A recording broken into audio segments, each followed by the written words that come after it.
Pourquoi ce colloque? Pourquoi maintenant?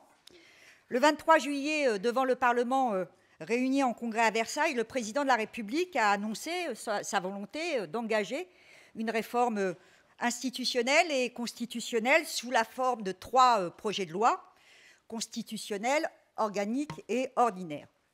Parmi toutes les mesures annoncées, certaines font plus parler d'elles: la réduction du tiers du nombre de parlementaires et la limitation à 3 mandats successifs pour les parlementaires et les présidents d'un exécutif local, hormis les maires des communes de moins de 3 500 habitants. À la suite de ces annonces, chaque président des 2 chambres a mis en place des groupes de travail, des groupes thématiques à l'Assemblée nationale, une réunion sous la présidence de Gérard Larcher, des présidents de groupe, d'un rapporteur et du président de la commission des lois, ici au Sénat. Ces groupes, après plusieurs semaines de travail, ont rendu leurs conclusions il y a quelques semaines et nous avons d'ailleurs mis à votre disposition la contribution de notre groupe au Sénat. Au cours de ces travaux auxquels nous avons assidûment participé, il nous a semblé utile, pour ne pas dire urgent, d'ouvrir un premier débat avec un certain nombre de personnalités que je veux remercier ici pour leur présence, afin d'élargir la confrontation des points de vue et, autant que faire se peut, dégager des convergences d'idées.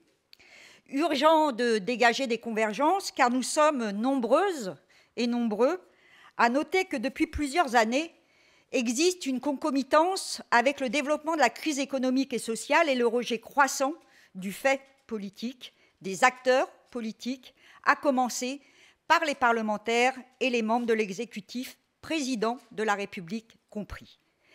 Les intervenants de la première table ronde nous présenteront leur analyse sur les raisons de cette véritable crise démocratique dont le constat est bien souvent partagé, même si les avis divergent sur les causes. Aujourd'hui, cette crise s'accélère et elle n'est pas loin, à mon sens, de se transformer en crise institutionnelle de rupture d'équilibre déjà très fragile entre exécutif et législatif. Sans entrer d'emblée dans une polémique, j'attends avec intérêt l'appréciation des uns et des autres, car de mon point de vue, nous assistons à une prise en main radicale de la vie publique par le pouvoir exécutif. La pratique du pouvoir d'Emmanuel Macron enthousiasme certaines et certains, qui saluent son efficacité, et en inquiète d'autres, qui dénoncent une course de vitesse qui fait peu cas du débat démocratique et fait fi du débat parlementaire. Un éditorialiste du Monde, dans un récent article intitulé « L'assèchement volontaire du débat politique », notait, je le cite, « Bien au-delà du sort réservé à la presse », il évoquait ici le déménagement de la salle de presse de l'Élysée et les multiples admonestations du président de la République contre les journalistes dits politiques, il disait « Tout est fait pour que n'émerge aucun débat hors de la bouche présidentielle où le récurrent en même temps est censé balayer à lui seul le champ des possibles. » Fin de citation. Sans trahir beaucoup de choses, vous comprendrez que je partage pour une large partie ce point de vue, auquel je rajouterai la détermination du chef de l'État à faire fi des oppositions. Mais s'il peut agir ainsi, c'est qu'il utilise avec une certaine audace, il faut le reconnaître, toutes les manettes de la Ve République, qui en fait un régime que l'on peut qualifier de semi-présidentiel, mais s'il en use, j'estime qu'il en abuse. Le recours aux ordonnances est symbolique de cette nouvelle pratique. L'article 38 de la Constitution permet d'éviter l'exercice plein et entier du droit d'amendement sur des textes qui ne sont pas encore rédigés. En effet, les lois d'habilitation qui donnent pouvoir au gouvernement de légiférer seul dans tel ou tel domaine sont imprécises et générales. Elles ne permettent pas aux parlementaires d'user de leurs prérogatives constitutionnelles puisqu'ils n'ont pas connaissance du détail des articles du projet de loi à venir. Et nous avons pu constater avec les ordonnances relatives à la loi travail que le débat parlementaire sur les lois de ratification relève plus de la formalité que d'autre chose. De nombreuses dispositions étaient déjà applicables. L'annonce du recours à cet article pour une partie, nous dit-on, de la réforme de la SNCF fait craindre une nouvelle fois un débat au pas de charge avec un semblant de dialogue avec les organisations syndicales et le mouvement associatif. Certains contestent ce point de vue en se référant aux ordonnances de l'après-1981, même si, sur le principe, la méthode pouvait être contestable, il existe une différence de taille. La situation politique était tout autre. Le pays s'était clairement engagé dans la voie d'un changement progressiste sur un programme précis, au point d'être listé point par point. Emmanuel Macron, faut-il le rappeler, a été élu par défaut, après avoir recueilli 24% des suffrages au premier tour.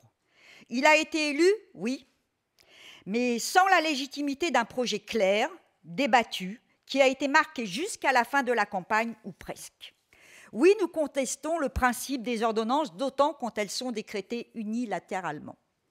Le nouveau chef de l'État, qui aime les démonstrations symboliques, on l'a vu encore lors du Salon de l'agriculture, a enfoncé le clou de la reprise en main du pouvoir législatif par le pouvoir exécutif en médiatisant, par exemple, les séances de signature de promulgation des lois. À l'inverse de Mirabeau, qui, à la tribune de la première Assemblée nationale, vantait la lenteur des débats comme garantie d'un fonctionnement démocratique du Parlement, Emmanuel Macron fait le pari de la vitesse, de la multiplication des annonces, d'un véritable zapping pour tuer le débat dans le pays et au Parlement, et ce, avant même son commencement. Une précision s'impose toutefois, Emmanuel Macron n'est pas le seul responsable de l'affaiblissement du Parlement face à l'exécutif. Le processus de rationalisation du travail parlementaire à l'œuvre depuis des décennies et que les professeurs de droit constitutionnel connaissent bien, a participé au développement de la défiance de la population à l'égard des assemblées. Cette rationalisation a visé essentiellement à accélérer le temps législatif au détriment du droit d'amendement et du temps de parole. La dérive hyper-présidentielle accélérée par Nicolas Sarkozy et l'utilisation répétée du 49.3 par François Hollande et Manuel Valls ont confirmé cette évolution. Or, ce qui fait la force du Parlement, en tout cas c'est mon sentiment, c'est l'affrontement des idées, le débat, deux propositions. Tuer la discussion, développer les irrecevabilités contre les amendements ont produit l'effet sans doute attendu, un désintérêt pour le débat parlementaire. Les regards se tournent alors vers l'Élysée ou vers la Commission européenne, jugée véritable centre de décision. Maintenant, une nouvelle étape est franchie, avec l'hallali contre la séance publique au profit du travail en commission où le pluralisme est réduit à la plus simple expression, les petits groupes étant par nature très peu présents, même si pour notre part, nous résistons. La législation en commission va avoir pour principale conséquence de définitivement confirmer la transformation du Parlement en une chambre d'experts au sein de laquelle quelques dizaines de députés, de sénatrices, de sénateurs accapareraient le travail législatif. De la chambre d'experts à la start-up, il n'y a qu'un pas pour exaucer la volonté avouée du président. Un Parlement évanescent reste-t-il utile? Est-il nécessaire? Après l'avoir abaissé, vilipendé, caricaturé, le moment serait venu de le réduire. La réduction du nombre de parlementaires évoquée par Emmanuel Macron, mais aussi par d'autres candidats à la présidence de la République, comme François Fillon, n'est pas anecdotique.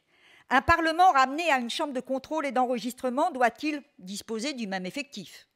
Est-il nécessaire de maintenir le même lien avec les populations et les territoires? Cette initiative est démagogique, mais elle est avancée sans le moindre argument sérieux.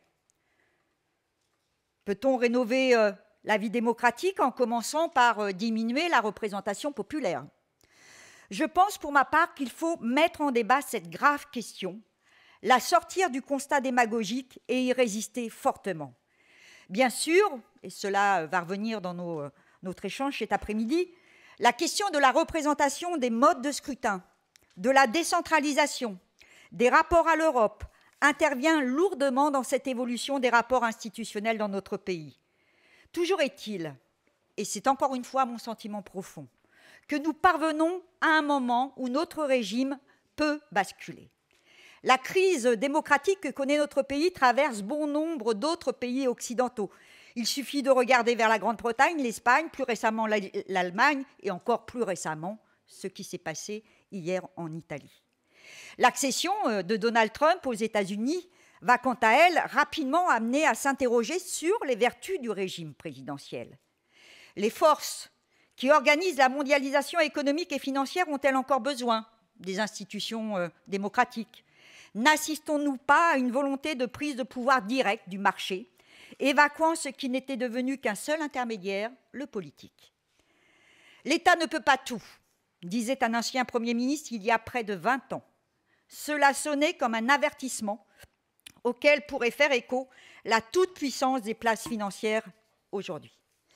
Et le peuple dans tout ça, va-t-il encore se satisfaire longtemps de donner les pleins pouvoirs tous les 5 ans à un individu dans une confusion idéologique croissante, sans pouvoir intervenir sur les choix engagés durant le mandat, puisque l'élection législative est totalement inféodée aux résultats du scrutin présidentiel, inversion du calendrier électoral oblige.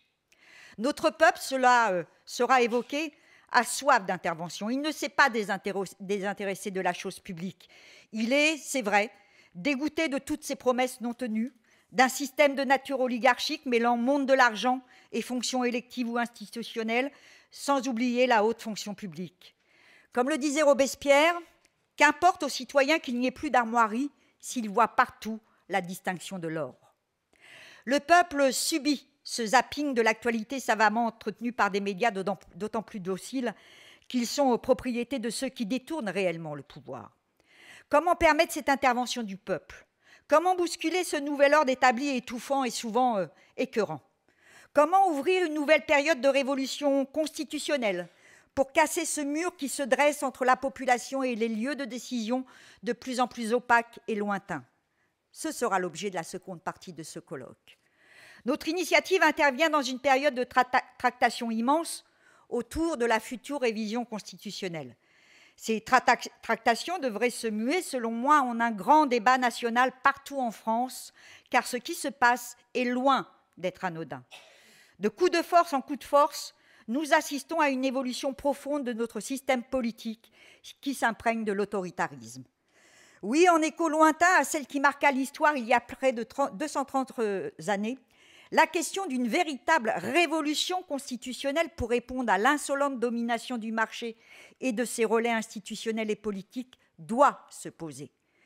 Nous souhaitons aujourd'hui contribuer à une telle réflexion, en ouverture d'une semaine importante en ce domaine, avec les auditions des présidents de groupes parlementaires par le Premier ministre dès demain matin, et demain après-midi, ici même au Sénat, avec l'audition par le groupe de travail sénatorial de Nicolas Sarkozy, François de Rugy et Bernard Accoyer, pour faire le bilan des 10 ans de la révision constitutionnelle de 2008.